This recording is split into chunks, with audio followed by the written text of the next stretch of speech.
Yes, it is. Oh, no, don't say that. Good morning. It is Saturday the 11th of November 2000. We are here today at the Adelphi Hotel for the Day of the Daleks, which we're looking forward to very much indeed. We had a brief look last night at our collection of 10 Daleks after we booked in and checked in and stuff, so we're looking forward to it very much. And for Nathan and his mother, the marvellous wallpaper on the ceiling. That is a speciality. It's quite a long corridor, so we'll go back that way. And, yeah. It's one of the old gas lamps. Ah.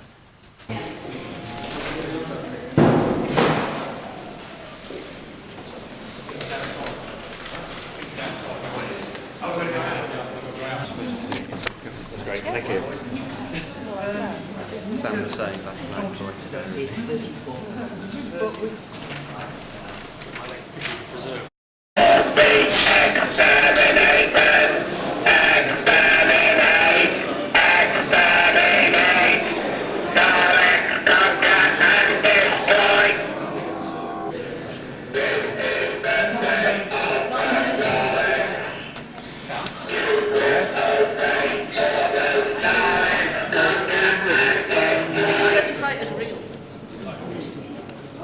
I think you took the knife away from his throat.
Do something, smile or do something. Smile, you're on camera. So what do you want me to do then? Do something Dalek like with your plunger. Whatever,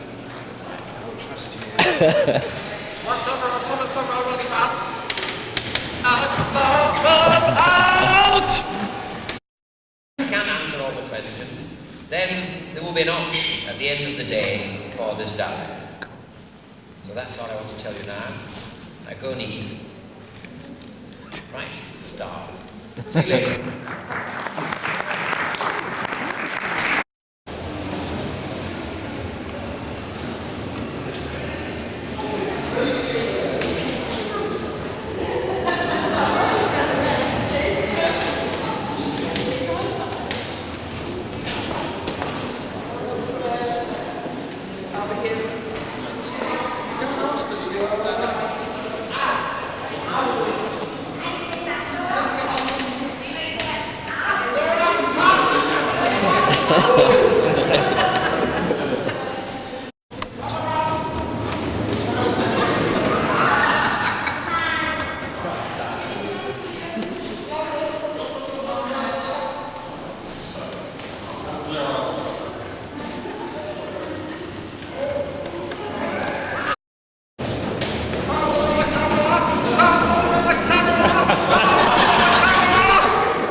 It's all right.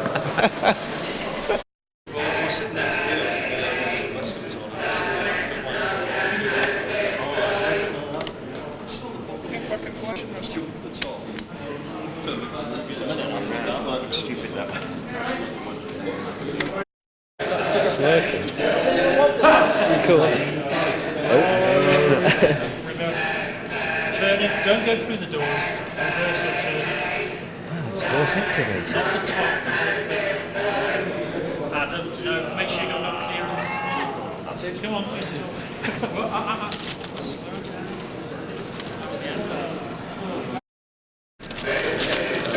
If I may have your attention.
We've just seen lots of Daleks. We're just going to have something to eat before we go for the last furlong. It's a bathroom, which is not bad, quite big, quite spacious. Toilet, shower, very, very deep bath. Wait. And then we've got a little hallway bit, and then we come into the bedroom. Here's the bedroom. Twin beds, quite nice, quite big. High ceilings. Television, little sofa bed. And we've got mirrors. So, like so. And that's a sort of sinky one, and there's a wardrobe. And that, no, that's a wardrobe. And that's something else. Oh, and this is sort of drawers and things, so. There we are, that's it. You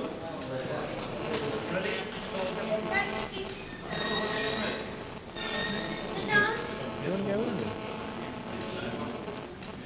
thought I might have got a chance. I know it's little, but we don't know if we'll come right. Just have to go in one. This wouldn't go and fit in it.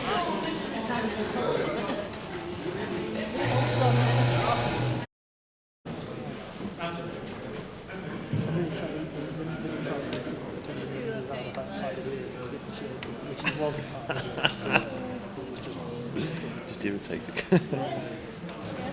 I'll put my camera on there.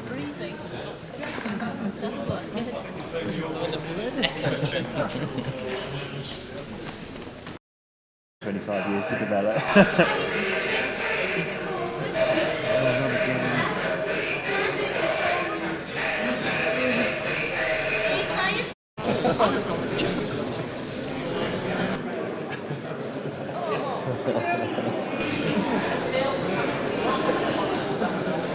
It's amazing, isn't it? You can't see the strings or anything. That Jerry Anderson's a genius.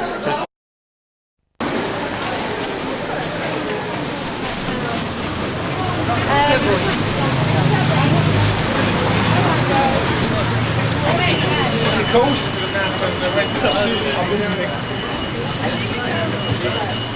No, it's right here outside. What? I know, I don't care.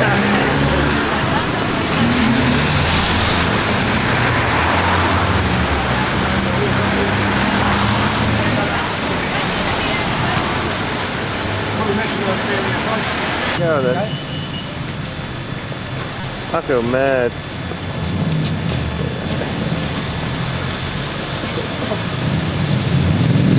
But I would have another one.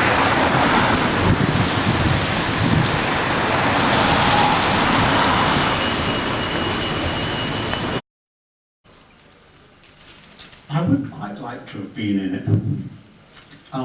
But I thought Eric Roberts was very good. I would have liked to have been in it because I've never worked in Los Angeles. I've been to California twice to attend a convention in San Jose. Never. Actually, Matthew Wardhouse was very good at giving people tips. He gave some very. In fact, he at one point he taught this. I can't remember his name now. What the heck was the name? What was the name of the?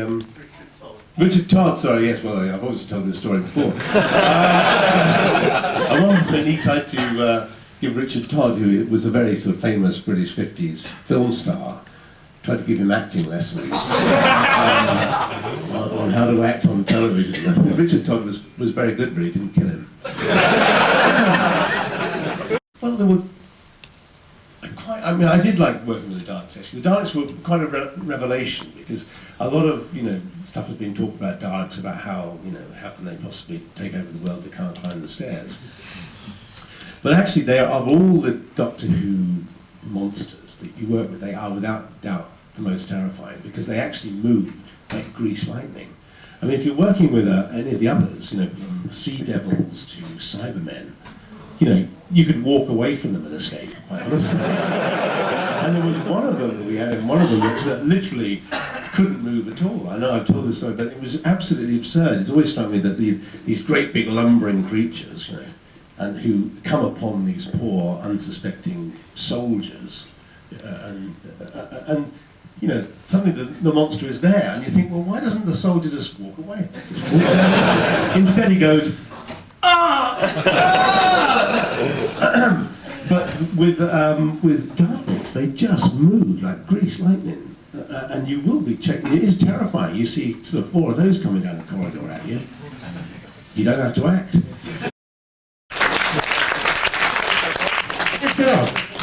Actually, I will tell you one more story, which is, if any of you have seen Enlightenment, when I throw myself off the ship, the harness broke.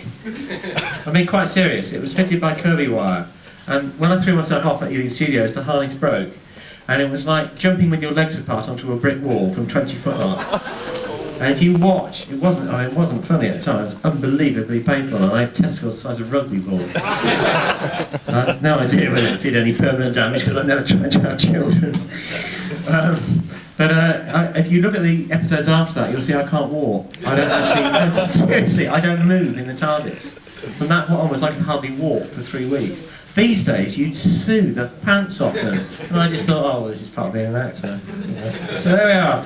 There's a little bit of stuff to look out for next time you're watching Enlightenment. Watch the scenes I can walk in and the scenes I can't walk in. Usually not the nicest parts, because I was so scared. I really was.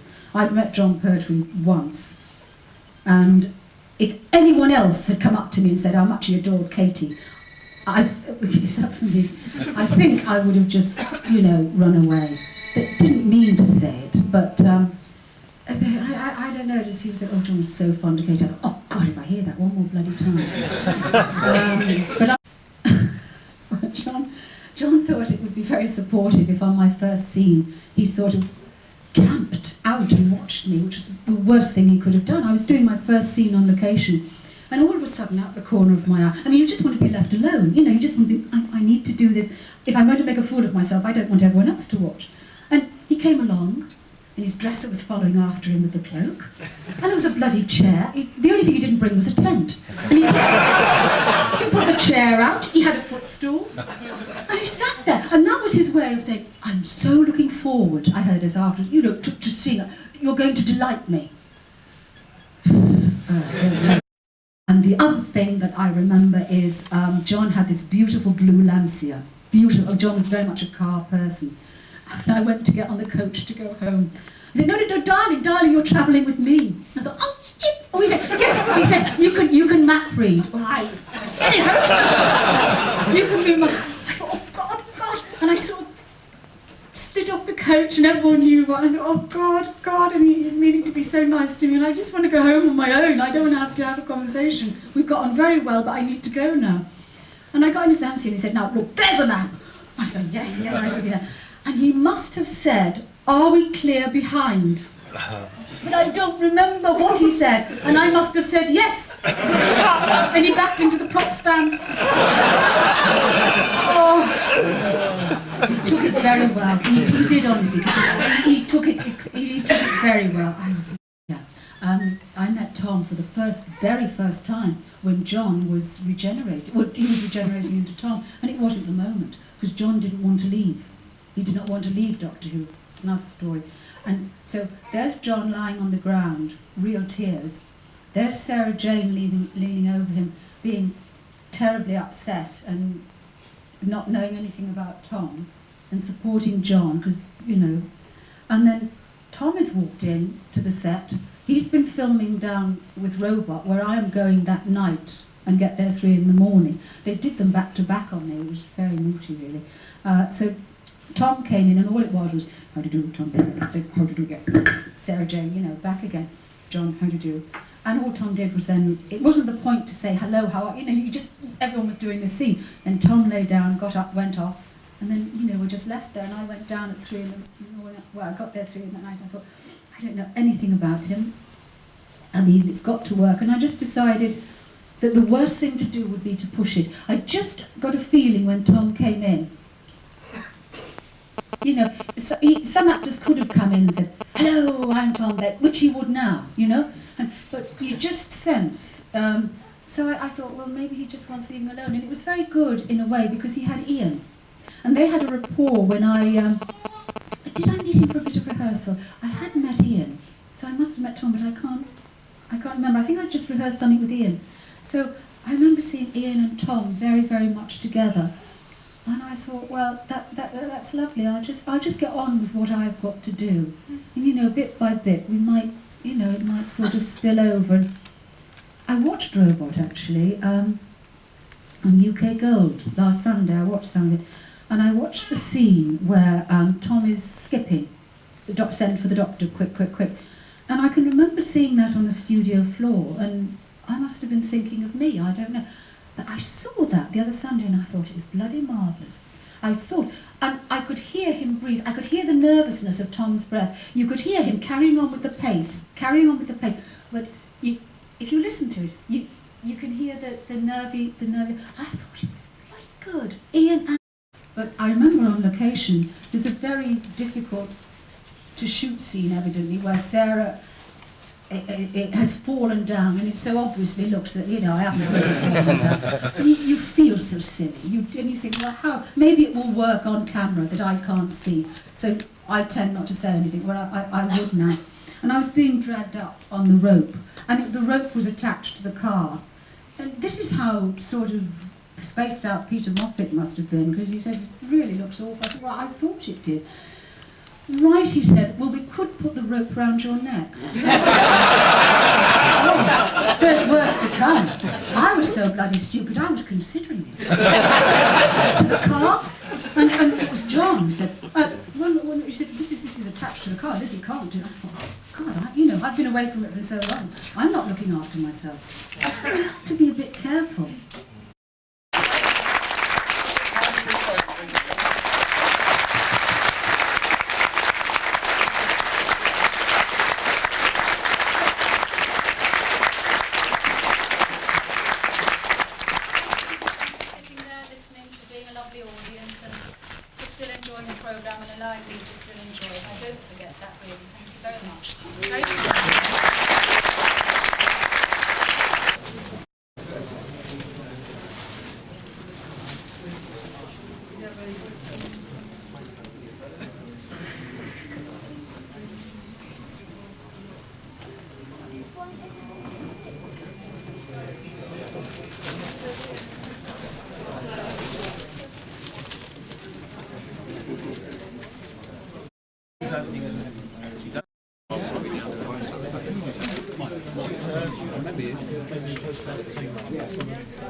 Phrase, wasn't it?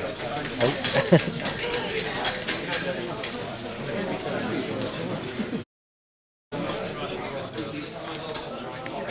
no, it's just behind.